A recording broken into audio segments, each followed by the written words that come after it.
Um, so, oh man, Daly's just gonna throw a grenade in the room, then walk away, closing the door behind him. I see how it is. Get out of here, Daly.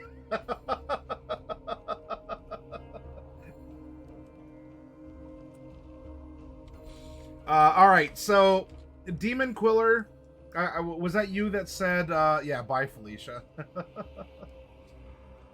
um, DQ is the one who said, not Vancian magic. Well, we're going to talk about Vancian magic because there might be some of you out there who don't know what Vancian magic is and if it's good or bad or indifferent. But I do want to I do want to at least include that in the conversation. All right, well, Capo, I hope you get enough lunch for the rest of us too.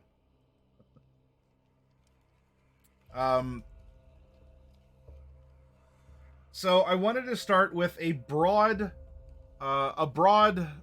article, and then we can look at some specific sources to have a conversation about how magic has worked in other places. Ready for worst case scenarios and hopefully best outcome is around the corner, says Silver. Is this are you preparing for the worst and hoping for the best for something? What's going on? Let's share this article. And reading? Gross. It's okay. You can sit back and I will narrate. Because I want to inform you the general disclaimer to these workshops. I'm going to give you enough information to be dangerous. But will I make you a professional? No. That's going to be up for you to do extra research, refinement, to practice in your storytelling or with your rules tinkering. And our presentation will talk about D&D, as that's how most of us have met. But I want this to be kind of system agnostic. I want to talk about the concept of instilling the supernatural. The concept of the supernatural. And get that installed into our world. And let's review this. We will review our world, and we'll see what's a cool idea, okay? Also, hi, Shukan. The main categories of magic systems. I'm one of those people who love to focus on how a world works when I read a story.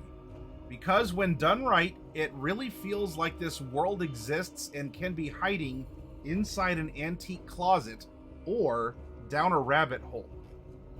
What I mean to say is world building is important because it lets authors create a believable world for a reader to enjoy. The whole concept of world building can be quite extensive. So today I want to focus on one particular aspect of building a fictional world, one I think is important for the fantasy genre. So today I'm going to talk about the main categories of magic systems.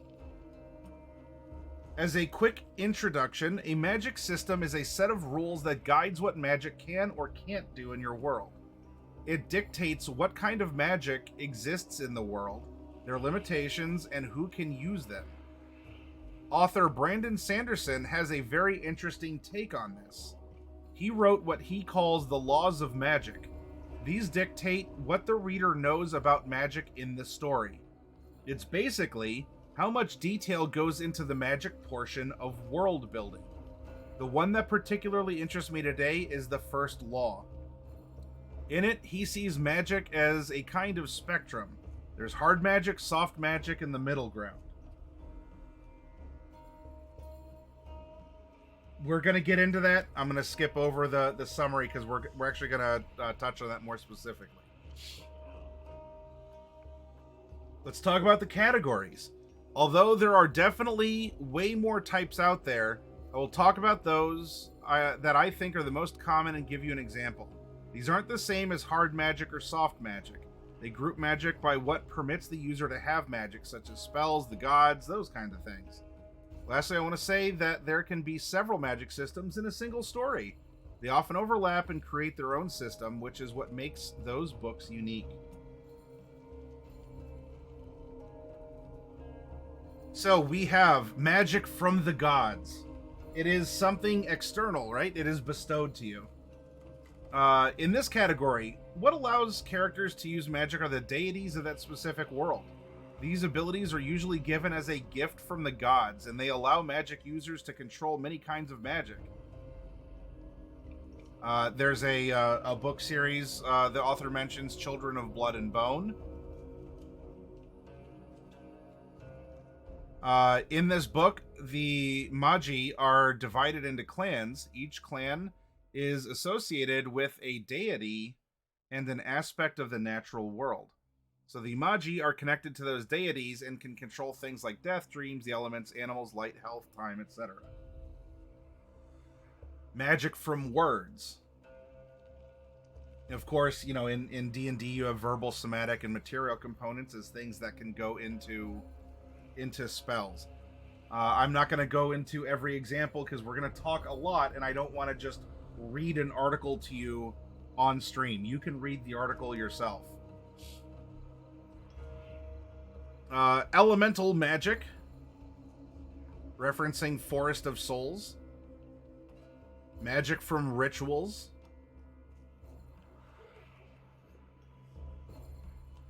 Rosewolf says there's a book series I read, Hidden Legacy, by Ilona Andrews, which has a cool magic system. Well, please do elaborate, Rosewolf. Hi, Woden. Good to see you. Magic from supernatural beings.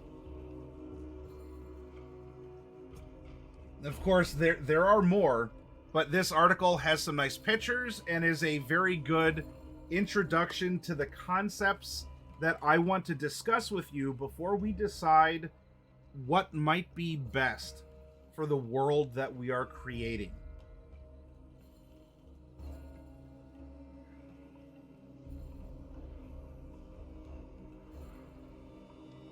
Now, if you want a bigger list of magic systems, there's no written fluff. You can go to this website provided.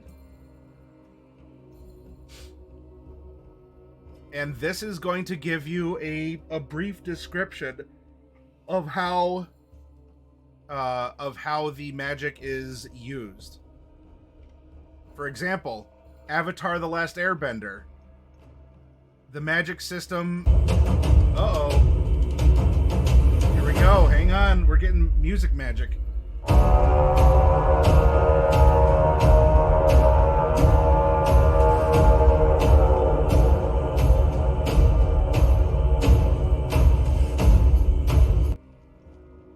Thank you to Gaming Zeta Nezero for dropping by in a raid. Welcome, all of you.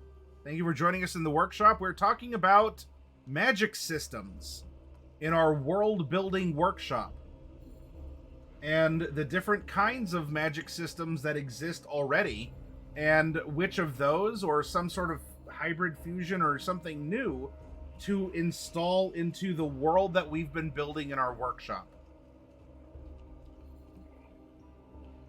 So, for example, in Avatar: The Last Airbender, the bending arts, it's a control of the elements, earth, water, fire, air, through martial arts movements. You have, from the webtoon Black Haze, magicians can manipulate magic power inside them and those in the surroundings to perform magic.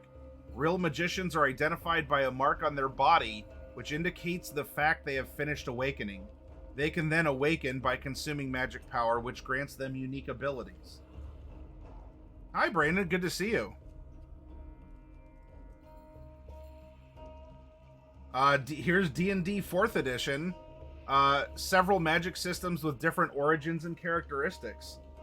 So here we have different sources of power that will grant the ability to conduct magic of some variety. In Elantris here by Brandon Sanderson, Elantrians and others can channel Aeon Door through use of certain symbols.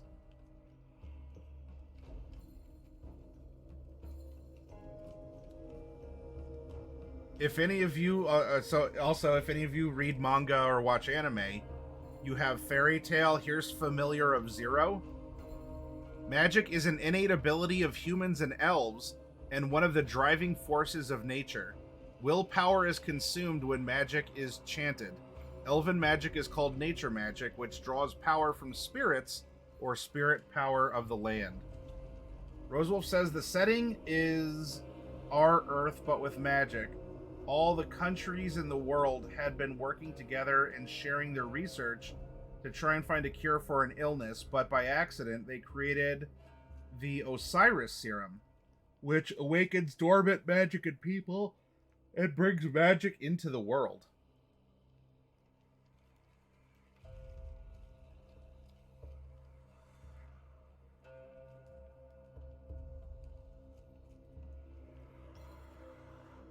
Hey, you will never know. Thank you for joining us.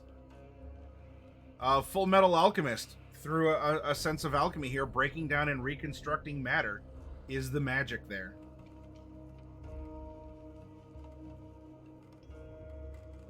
So you can go through and find different kinds of magic systems being referenced in a list like this, or ones that have even more expansive lists or more detailed descriptions of things.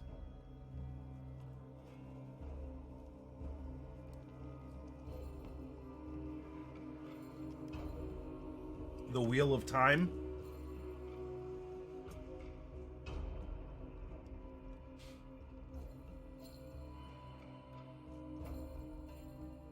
Now,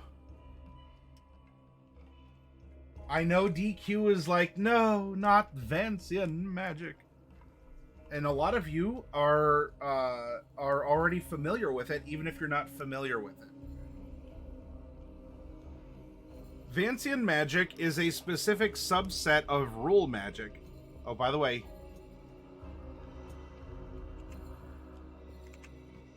we're over into TV tropes now. Pardon me. Vancian magic is a specific subset of rule magic which conforms to these functional rules, and optionally whichever metaphysics the writer chooses. Magical effects are packaged into distinct spells. Each spell has one fixed purpose. A spell that throws a ball of fire at an enemy just throws balls of fire, and generally cannot be turned down to light a cigarette, for instance. Spells represent a kind of magic bomb which must be prepared in advance of actual use, and each prepared spell can be used a limited number of times before needing to be prepared again. That's why it's also known as fire and forget magic.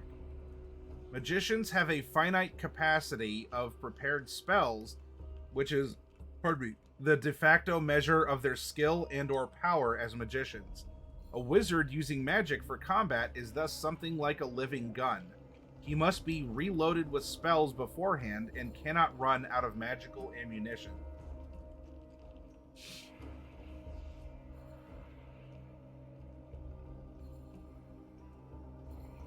Brandon says, I've always liked wizards using different ways to cast things. Like one would use magic like Liz from Owl House, and one would do kickboxing to cast a fireball or something.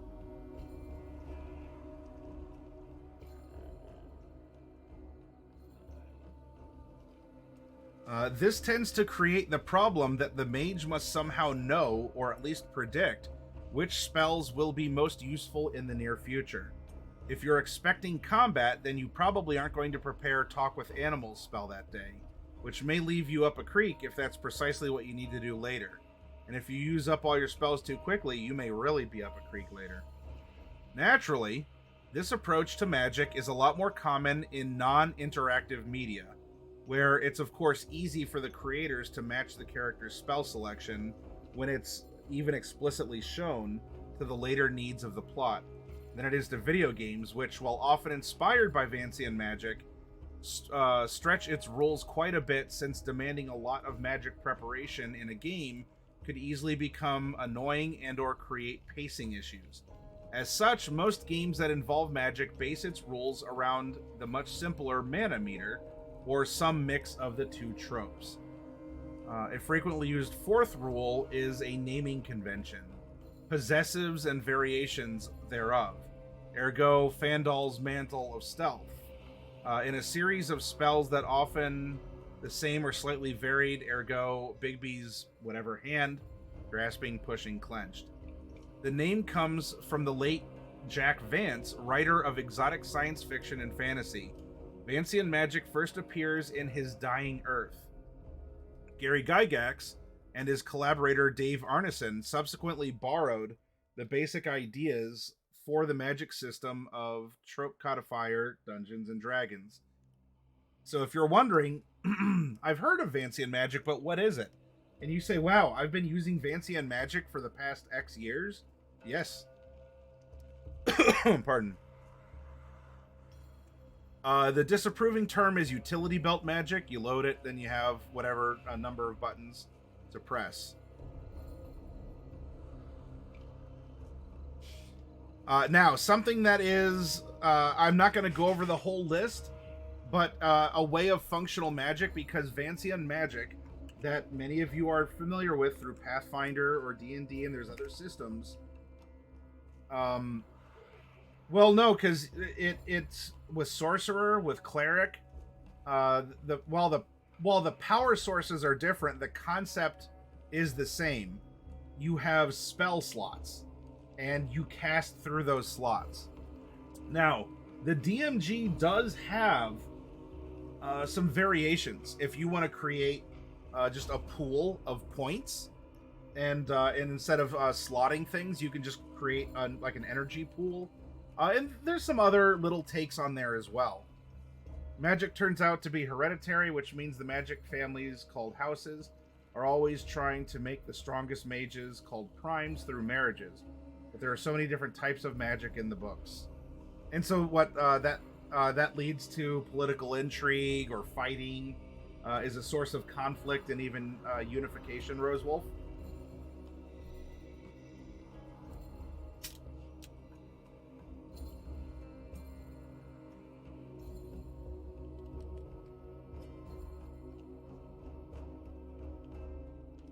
So what is functional magic? As we are seeking, like now we've touched the surface, we've dug down a bit with some exploration, of examples. We want functional magic in our world. We are creating a fantasy world.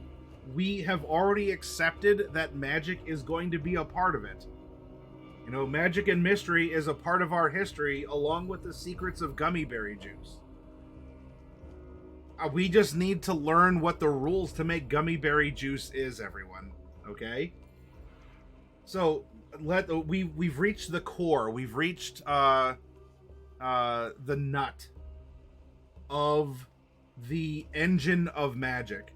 Oh yeah, there's fighting, trying to gain allies, marriages are treated like business arrangements and stuff like that. Well, and I hope it was compelling for you, Rosewolf, and that it was also entertaining. And maybe even went on to give you some ideas about characters that you might want to develop or worlds that you would like to run.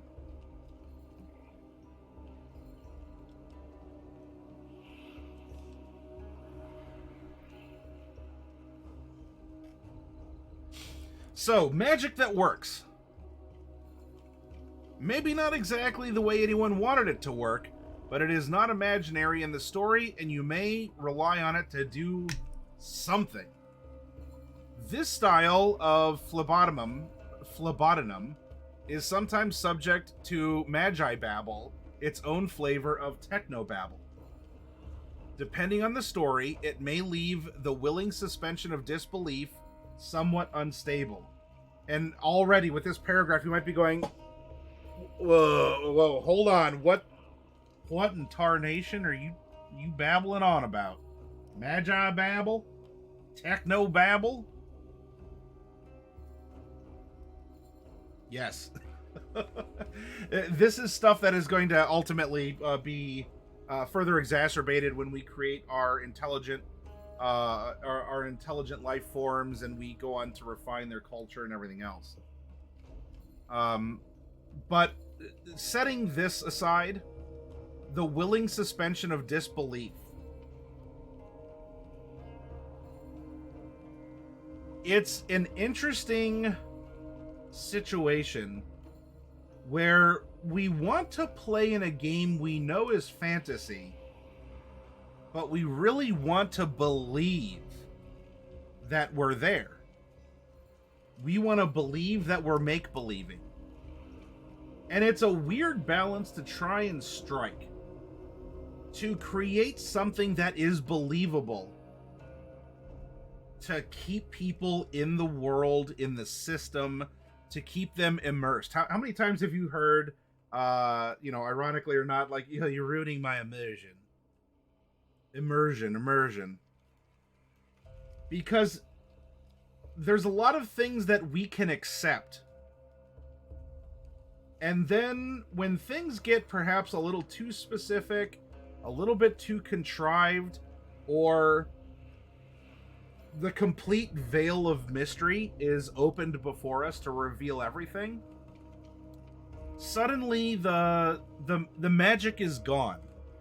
The blinders are off. The innocent wonder that we had participating in the story, the region, the world dissipates.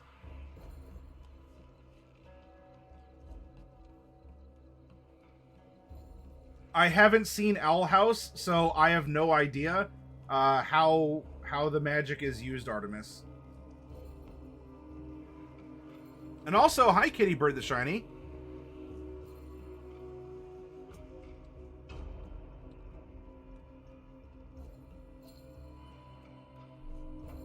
Okay, so Owl House uses symbol magic.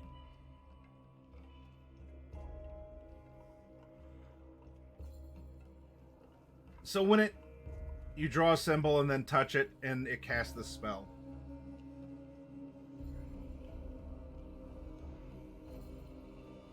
Sierra Echo says that was only Luz's magic, though.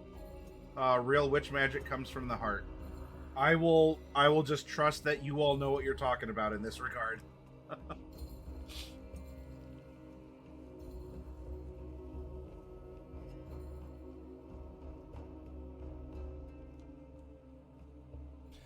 So these are things that we can consider. Now, if you want to have inherent gift magic, does that mean that you can't have rule magic or alchemy or runic magic in your world? No, one doesn't necessarily mutually exclude the other. But for you as the world builder, you might use these as the ways to channel, to draw the magic out from some main source. If these are not the sources of magic, and these are the channels of magic, you still need to know what is creating the magic. What is it? Is it radiation? Is it just some sort of sixth sense psionic thing? The exertion of your will on reality to override it? Does magic come from something that's consumed and is finite? Or consumed and just needs a rest? How do you want to mix this up? So take a look. Take a look at the different types of magic that are here in order to go about building your world. Inherent gift, along the lines of Piers Anthony's Xanth books, in which characters are born with abilities that are quite specifically defined, in addition to their superhuman ability to survive puns. This can also happen in magic realism. All right. Rule magic. An underlying magical rule system lets users alter reality. For example, the use of true names, sympathetic magic, or ritual magic. Most study spells and say words of power magic systems seen in fantasy literature, films, and TV shows are rule magic. Real-world examples include Wicca, Hermeticism, Kabbalah, and Onmyodo. Vancian magic is a completely fictional example. This variety is where you find things like the law of contagion. That is, if you have a piece of the target, you can affect it from afar since it's still part of a whole, even if it's miles or kilometers distant. This is, however, usually just one rule in a larger system. This form is heavily dependent on the laws of magic, or the author's own custom-made limitations. So, there's a lot here, right? Formulaic magic, geometric, Tron lines, magic music. Music has magical effects, used in settings where bards have magical abilities. As one might guess, it is rarely used outright offensively, tending instead to focus on healing friends and befuddling or beguiling enemies. Particularly modern and more offense-oriented versions may use literal power of rock. Alchemy, force magic, device magic, so talking about artificers and stuff. That's where we get magic wands, magic tech, things like that. The language of magic, runic magic, theurgy up here. Magic is cast by spirits, gods, and cosmic entities, with whom the caster makes deals. The caster in this case knows nothing more than a glorified phone number, and preferably how to negotiate really well. The fictionalized version of Wiccan magic seen in Buffy the Vampire Slayer, and to a lesser extent Charmed, is mostly theurgy. The clerics of Dungeons and Dragons and the priests of World of Warcraft both practice theurgy, as does any real-world religion whose deity or deities are said to answer prayers of the faithful with miracles and or intercessions. When magic itself is kind of an entity with which casters make bargains and cut deals, this becomes a variety of wild magic. Modern conceptions of necromancy are generally portrayed as this, or rule magic, with this in varying amounts. So, plenty here to read about. Different magic, white magic, summon magic, transmutation, necromancy. Give it a look, and also, by the way, whatevermancy is a common naming convention for fantasy magical styles. Sometimes it's whatever you need it to be. Whatever you need it to be in your world.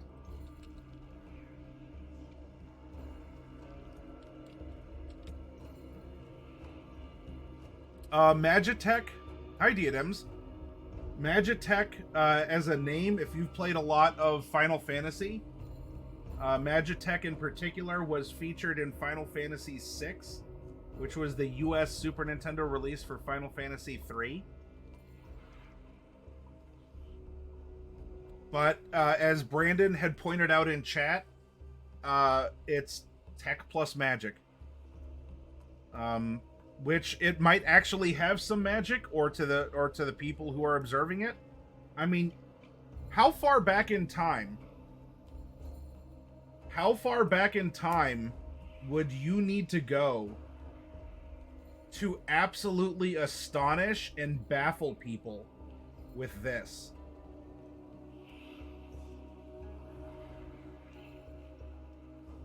$50 years? Less? 100 years? If you went back in time with this 100 years, would people call you a wizard?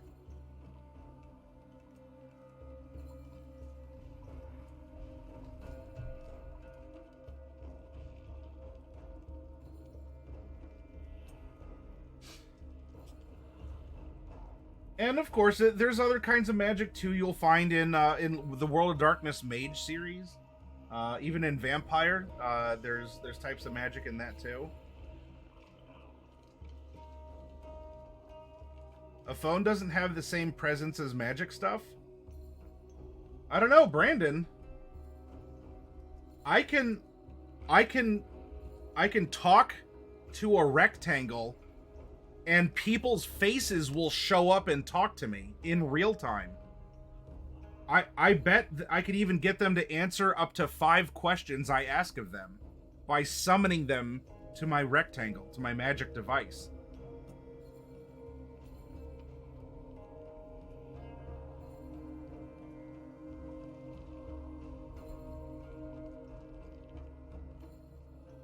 Yeah, now if I go back in time, of course, unless there's a magical link, I can't call people because the infrastructure is not there. Which is going to bring up the point of view of the observer of magic.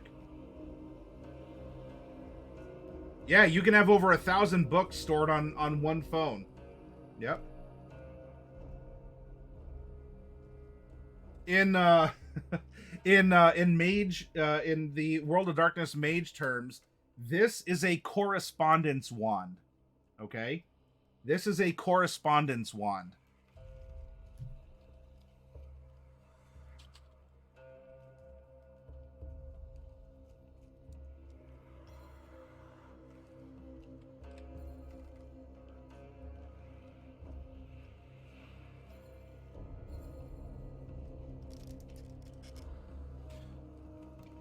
All right, the last part of this introduction before we talk about the application.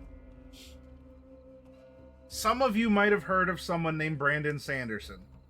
If not, that's okay. Now you have.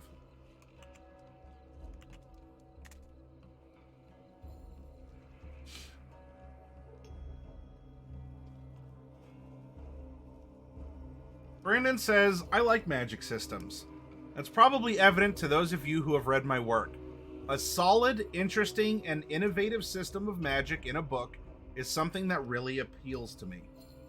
True, characters are what make a story narratively powerful, but magic is a large part of what makes the fantasy genre distinctive. For a while now, I've been working on various theories regarding magic systems. There's a lot to consider here. As a writer, I want a system that is fun to write. As a reader, I want something that is something fun to read. As a storyteller, I want a setting element that is narratively sound and which offers room for mystery and discovery. A good magic system should both visually appealing, I guess it should be both visually appealing, and should work to enhance the mood of the story. It should facilitate the narrative and provide a source of conflict.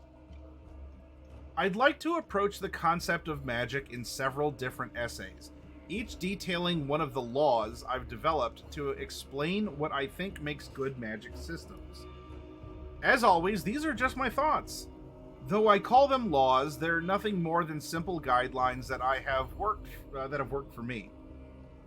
Just like it's sometimes good to violate rules of grammar, authors can violate my theories and still have good books.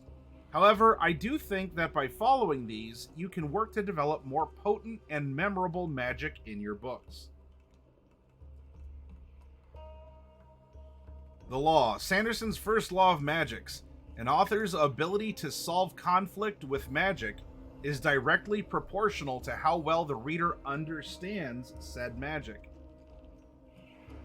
When I applied to be on the programming of my very first Worldcon, following my sale of Elantris, but before the book was actually released, I saw that they were doing a How Does the Magic Work panel.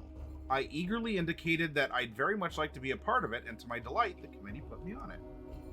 It was my very first panel at the convention. I arrived somewhat bleary-eyed after an extended flight from Utah to Boston, but managed to find my way up to the front of the room, notes prepared, ideas prepared, sharpened, and ready to be unsheathed. I sat on the end of the table and so was the first to speak when the moderator asked, "All right, let's begin with the simple question. How should magic work?" I said something I took as a given. After all, I'd read it in Orson Scott Card's writing book. I highly recommend the chapter on magic, and had used it as a rule of thumb for some time. It was the thing that I assumed was the first law of magic systems. Well, I said, obviously magic has to have rules. and every other person on the panel disagreed with me violently. If you have lots of rules and boundaries for your magic, they explained, then you lose your sense of wonder. Fantasy is all about wonder. You can't restrict yourself or your imagination by making your magic have rules. I was dumbfounded. Suddenly, I realized that most of the reading I'd done on the subject had been produced by a segment of the population who liked a particular kind of magic. However, there appeared to be another complete school of thought on the matter. I struggled to defend myself for the rest of the panel and left thinking that everyone else there must have really weak magic systems in their books. Then I thought about it for a while. Can't someone have a good story that does things differently from the way I do it? Can't you have magic without explaining lots of rules and laws for their magic? Tolkien didn't really explain his magic. Yet, if the stories don't have rules and laws for their magic, don't they risk Deus Ex Machina, contrived endings, in their book? From the beginnings of the fantasy genre, its biggest criticism has been that it has no consistency. John Campbell, one of the most influential and important editors in the history of science fiction, once argued, quote, "The major distinction between fantasy and science fiction is simply that science fiction uses one or a very, very few new postulates and develops the rigidly consistent logical consequences of these limited postulates. Fantasy makes its rules as it goes along. The basic nature of fantasy is the only rule is make up a new rule anytime you need one. The basic rule of science fiction is set up a basic proposition, then develop its consistent logical consequences." I disagree with this soundly, but in Mr. Campbell's defense, fantasy has come a long way since the 60s, when he wrote that in Analog. Fantasy doesn't have to be about stories where the authors simply make up whatever they need. Still, I think it is a criticism we fantasy writers need to be aware of and wary regarding. If we simply let ourselves develop new rules every time our characters are in danger, we'll end up creating fiction that is not only unfulfilling and unexciting, it's just plain bad. And thank you very much for for the sequel pitch there, Cthulhu. Thank you for the first time chat, and welcome to the Hero Zone. Now, maybe you have heard of this, of soft magic and hard magic and the middle ground.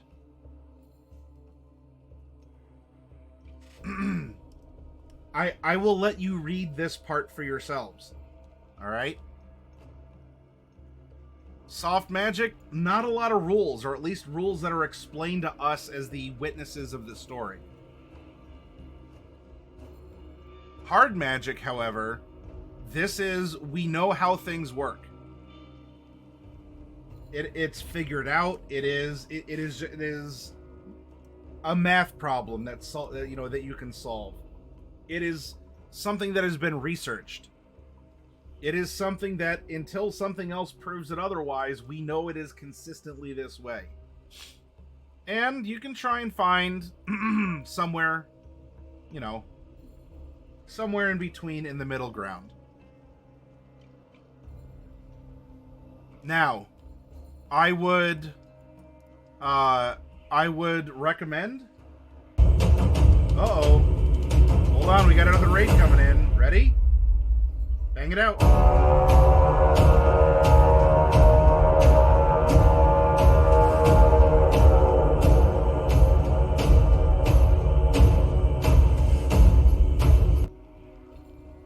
Defenders of Kobold, thank you very much for coming in on the raid. See, I think Daly stepped out. Let's make sure that we give you a shout out. Defenders of Kobold.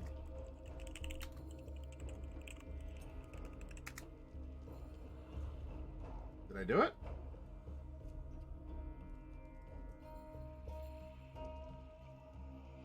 I hope it worked.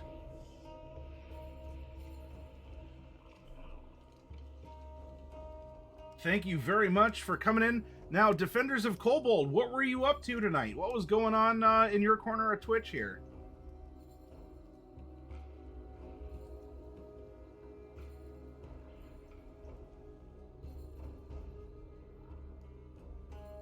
And apparently I need to reconnect to chat because I see the little swirling thing here in Slobs. So I hope I'm still broadcasting. But right now I don't have a way to feedback to get feedback because my chat box, I guess, is broken. Ah! Well, I'm going to continue as if nothing has happened. And anyway, hi on YouTube if you're watching this in the future. These things unfortunately happen. Actually, I might have a way to take a peek. Hold on just a moment. Let's open up my creator dashboard.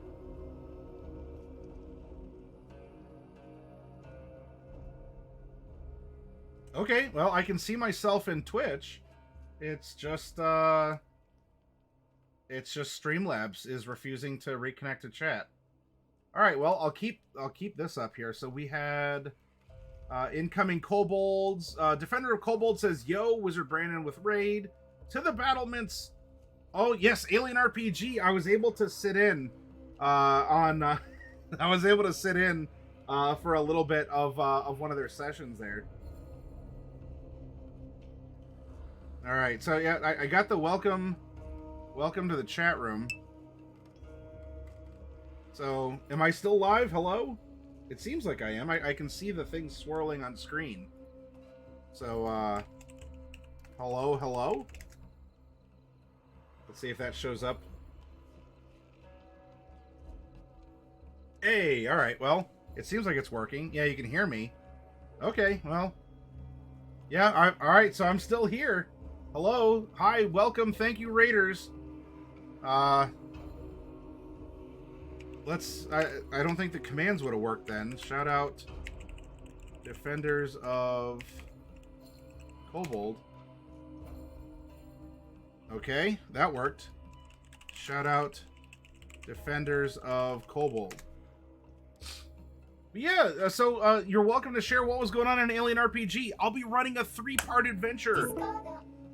Yep, and Discord just derped out too, as you all heard. I'll be running a 3-part Alien RPG adventure on the last Tuesday of this month and the first 2 Tuesdays of June. I'm really excited to do so. It's going to be a lot of fun, and I'm glad that others like you all out there are broadcasting it, playing it, and having an amazing time with it too.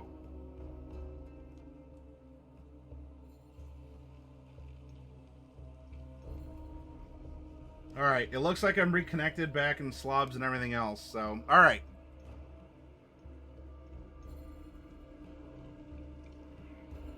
So, as I was going over, something to think about when you're presenting. Now, you as the DM, GM, ST, you know, whatever the role is, you know ultimately how magic works. Pardon. The other people in your world, your NPCs or even the player characters, even if they're a wizard, may not actually know, or not fully. And that's why in this workshop, I want to make sure that we're talking as ST is storyteller. That is the general reference to the person who runs the game in World of Darkness games. There might be some other RPGs who refer to the DM or GM as an ST as well.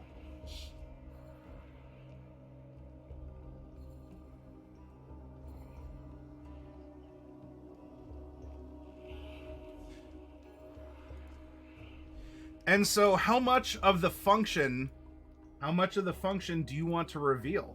In the Chroma Company story, when we started, magic was just, it was a given. And I was prepared at first for a short story. And so all of us just accepted, okay, we're going to play with the rules of magic like what's described in D&D 5e, and we won't think about it. We'll not go from there. And as it became evident that this was a lot more than just a short story that was going to be told, I needed to explain it a bit more. I needed to develop it. I needed to flesh it out. And in the case of Mesotopia, magic was being funneled through the death goddess Ouijas. And magic was an exertion of one's will. And of course, there are creatures who are greater than us mere mortals, such as the fickle gods that you see up in the upper center of our screen, who have great wills and can impose those wills on us. Therefore, they can cause great things to happen. If they want a mountain to erupt out of the ground, then it will, because they want it to, and they want it more than what we, at least what we think we're capable of wanting. So the magic system there ended up being a revelation in itself. A twist that this whole time, the people who lived in the region had just been in a fog, and they were kept there to be controlled, to be harvested by Ouijas. Looks like my chat disconnected again. I hope I'm still broadcasting, but I don't know why this is happening. Yeah, it's all right now. Welcome to chat room again. All right. Well, if y'all said anything, I don't know when it went down, but oh my gosh, yikes. Let's continue.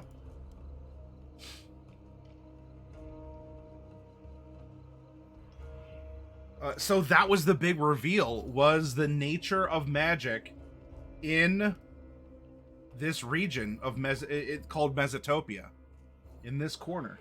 Now, magic existed outside of it, but and it was known that it did, but it was a familiar but foreign type of magic. And that was just contained in the story that I told. Now, Coffee Cat on Thursdays runs the Rebirth sequel campaign and has explored magic in different ways there too. But for our world, this is something to consider as the people who are the creators and who are probably going to be the storytellers in this world. How do we want it to work? What is it going to do?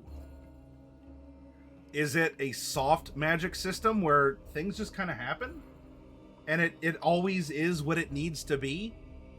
Is it a hard magic where it's developed, it's studied? You know, everyone who is born with a third eye wields magic. That's the rule. And so it makes things, you know, it doesn't mean that there's no conflict or struggle in the story, but it does make things easier going forward as people are revealed to have third eyes, or anyone who finds a piece of lasconite. Anyone who finds a piece of lasconite can wield the powers of wind. You ready? I'm gonna make the wind stop blowing. Ooh, it's magic. I have a magic stone made of lasconite. But this is the hard rule. People who don't have lasconite can't wield wind magic. People who don't have the member's mark cannot control water. So these are harder systems. They are clearly defined.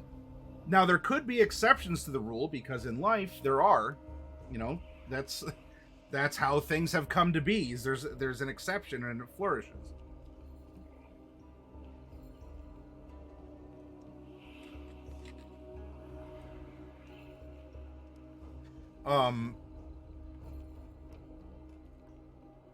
Or we could put it somewhere in between. Hi, Kaihira. Good to see you again. Thank you for joining us.